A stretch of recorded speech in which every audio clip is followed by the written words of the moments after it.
Hello, I'm AbyaXToyCat, and if you're watching this video, you've probably noticed the massive rise in live streaming across all the various platforms, whether it be YouTube Gaming or Twitch. You've probably seen more live streams in the past year than you've perhaps ever seen before. This is because there is a serious push amongst all the websites on the internet, whether it be YouTube, Mixer, Amazon with Twitch. All these different websites are competing to be the live streaming platform, and therefore you might logically assume that you should get in on the live streaming game, whether because you think it's a good business idea, or whether you just think it'll be really fun to stream and see what people have to say to you live while you play a game. And that's why I figured I'd make today's video, to tell you both how to technically do it and also to give you a bit of advice on how you can do so and maybe be successful at it. So this is how you can live stream Minecraft or really any other game on Twitch, YouTube or Mixer. Hopefully you'll enjoy the video. But let's get straight into the technical side of it, because there is a lot of technical details that are shared here with YouTube itself. This is because obviously you're going to require the exact same stuff: a way to record gameplay, a way to then transmit it to the internet at a pretty decent bitrate, and then you're also going to need a way to add your own, like commentary flair to it, because most people aren't just watching gameplay streams. They want to watch a person play. They want to watch a personality. They want to see a real person on the other side of that. So you're going to need a few different things here. So with that in mind, keep in mind that you'll probably spend some money if you want to increase your standards to be about the average of the, average decent streamer. But if you want to just start it for the fun of it right now, then there are a couple of really easy ways to do that. The first really odd one that you might not be aware of is the fact that Minecraft 1.7.2, only that update, they removed it afterwards because there's so many other ways that you can stream your game, actually allows you to stream straight from the game. So have you ever wanted to stream Minecraft, then go back to that version. You can stream straight from there. It's like 2 clicks. You just have to enter your streaming details. It's the easiest way to do it. And if you want to just stream, right now within, 5 minutes of this video, then that's the easiest way. And the other easy way is if you have an Xbox One or a PlayStation 4 and soon to be the Switch. But if you have one of those platforms, you can stream directly from those consoles. There are share settings within the menus. I mean, literally Sony has a share button, but there are shared settings that I'll show you in the background that you can go through, and you can stream directly from your console. And a fair number of streamers on those platforms still do this. So if you want the very easiest way to do it, then pick up an Xbox One or a PS4, presumably you already have one, stream directly from that, use your microphone, and then you have an okay stream that, again, some big YouTubers still do use because it's a very decent setting. The only restrictions on this is that your microphone is going to have to plug into your Xbox or PlayStation controller, and the only other restriction is the fact that it's limited to 720p on both platforms. But these are pretty fair restrictions, and obviously, you have to be limited to the platform you're playing on. So yeah, this is the easiest way to stream Minecraft. How to stream Minecraft? The simple answer is to just get yourself a modern console, get yourself some form of decent microphone, and to get yourself a connection which can stream, that amount of game, because you're going to need several megabits an upload. Again, do a speed test. If it's not too high, try and improve your internet. If you can't, then live streaming might not be for you. But if you have a good internet connection, you have a modern console, and you have a microphone, then you have all the components you need for a stream, sort of. So obviously this video isn't just here to say, by the way, you can stream from the console, because that's kind of the lower end of things. If you are watching a video, then you probably care a lot about live streaming, and you might want to take your, live stream to the next level so you can compete with the big guys, and so you have a good chance of actually converting people with your quality and with, the way you're watching stuff. So the first thing I'll mention is that if you are streaming from the console, then there is a few microphones that you might want to pick up. Don't use the default one with your console. That is going to be garbage. Instead, pick yourself up a real gaming headset. I mean, there's benefits to otherwise, or this Turtle Beach microphone will plug straight into your controller. Again, it's good for broadcasters, might be your sort of thing, but by simply spending, the $40 to $50 on a microphone alone, one, or a headset, you can, one, have better quality audio just in general when you play on that console, and two, when you live stream, people will be able to hear you that little bit better. Annoying audio is something that we all hate, and that you don't understand how bad you sound until you go listen back. So spending money on audio is something that is always going to be worthwhile, especially if you already have the video side locked down. So yeah, that is the easy solution to how do you stream it. However, again, there is quite a few quality restrictions on streaming directly from the console. One, if you want to record gameplay clips on top of that, there is a limit of 5 minutes. Two, it has to be 720p, 30 frames per second, which for some games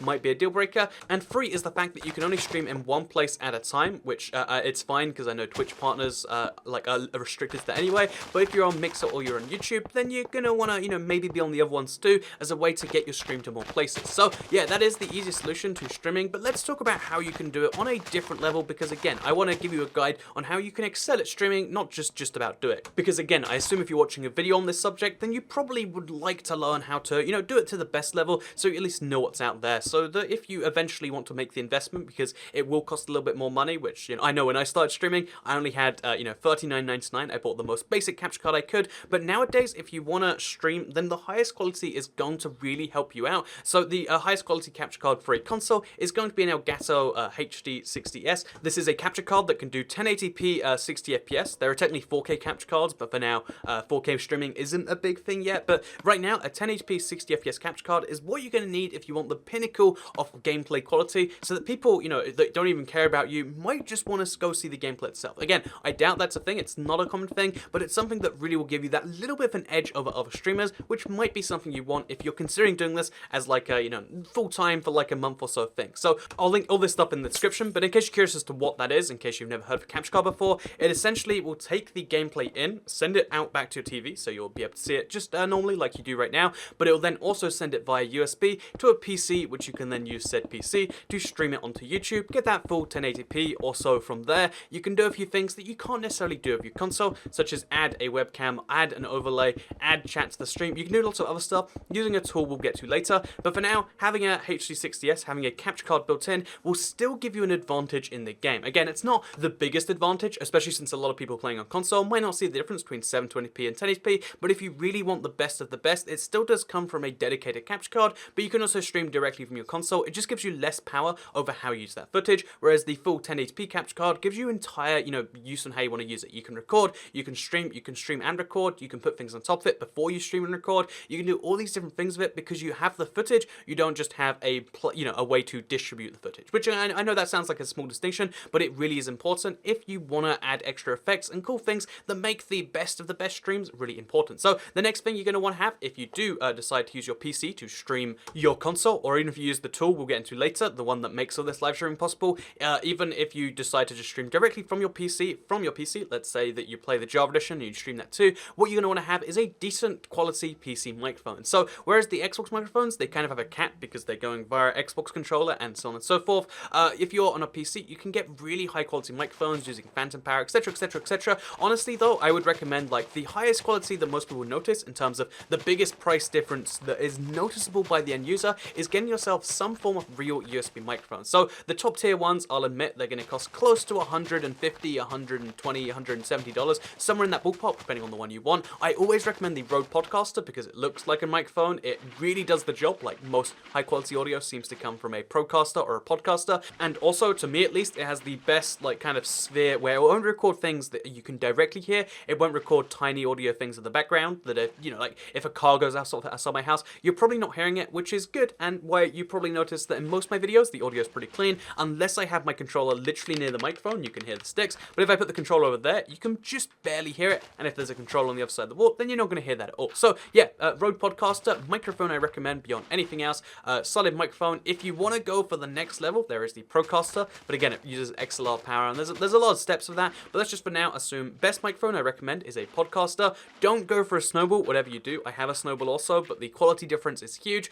Just go for like a decent quality microphone. As long as it's a dedicated microphone and not a headset mic, you'll probably be all fine, because headset microphones usually focus on the audio of the headset, not the quality of the microphone, because you don't hear that, other people do. So yeah, anyway, there you go. Now you know more about how you can get the quality of your audio to match the quality of your gameplay. So we've got high quality gameplay, or at least, you know, good quality gameplay. We've worked out how to get high quality audio, usually with a dedicated microphone device, whichever platform you're on. So how do we then put all of that stuff together to make the magic stream happen? Because again, up to this point, maybe you still don't know exactly how the streaming process works. How does my gameplay go onto the internet? And again, when you're on the console hands it all for you. But if you want to do this the pro way, the way that everyone else does it, it might seem like it's unnecessary, but all these things, having all this control allows you to decide where you stream it to. So basically, when you go to YouTube and you go to My Live Events, you'll see that it will give you a little code. You have to reveal it with a little button. Same with Mixer, same with Twitch. They give you codes or stream keys, and these stream keys or stream names, whatever it ends up calling them, but these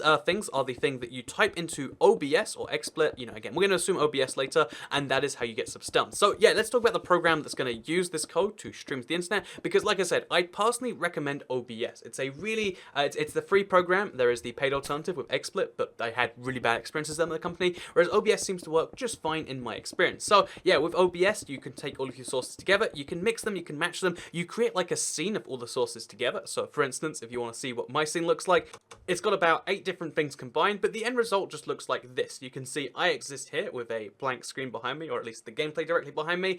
You can see there is some gameplay in the background. There is a layer which will show donations when they do come up. There is layer that can show text on the screen. So for instance, if I want to, I can just magically show how many discs I've found or whatever I end up putting on there. There is a timer I can use for speedruns. There's all these layers you can then throw on top of there to make it look like a real stream rather than just looking like some gameplay or looking like gameplay of a camera, and this is why people do that. So let's turn off this now. Goodbye again.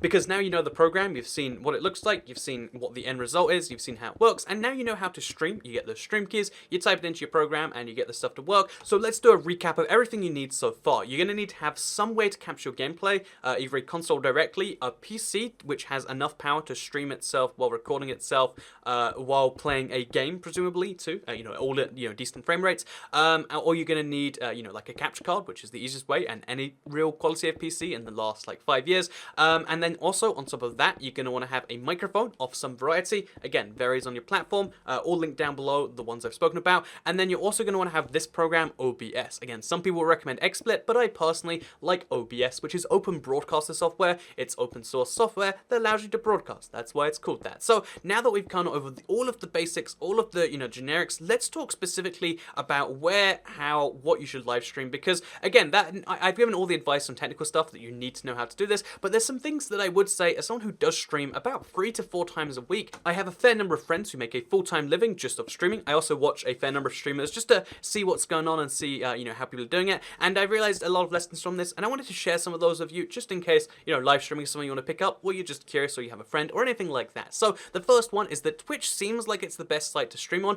but the truth is they're really inconsistent with a company. So I've, never, I've had lots of dealings with them, and it's always been a weird thing where they've broken their own policy while speaking to me. So basically they're, bad to me personally, or like weird to me personally as a company, but also when you partner with Twitch, you're agreeing not to stream elsewhere, or at least broadcast the same stuff elsewhere. They're the only company with an exclusivity agreement that won't pay you directly, and then second of all, their agreement is actually private, so you're not meant to know this technically, but they pay their bigger partners more, not only in terms of they'll make more subscriptions, but as a percentage of that subscription. So as a first-time partner, you'll only make 50% of the money that people give to you on a month-by-month basis, which is terrible. Twitch makes most of their money on the little guy, which is a service model I really don't like. Not only in terms of I don't know, personally that makes me feel really uncomfortable. Maybe it makes you feel the same way, but if you are going to be a little guy, then dreaming of being a Twitch partner is really tricky, because for a long time you won't make money, then you will make money, but Twitch will take most of it, and then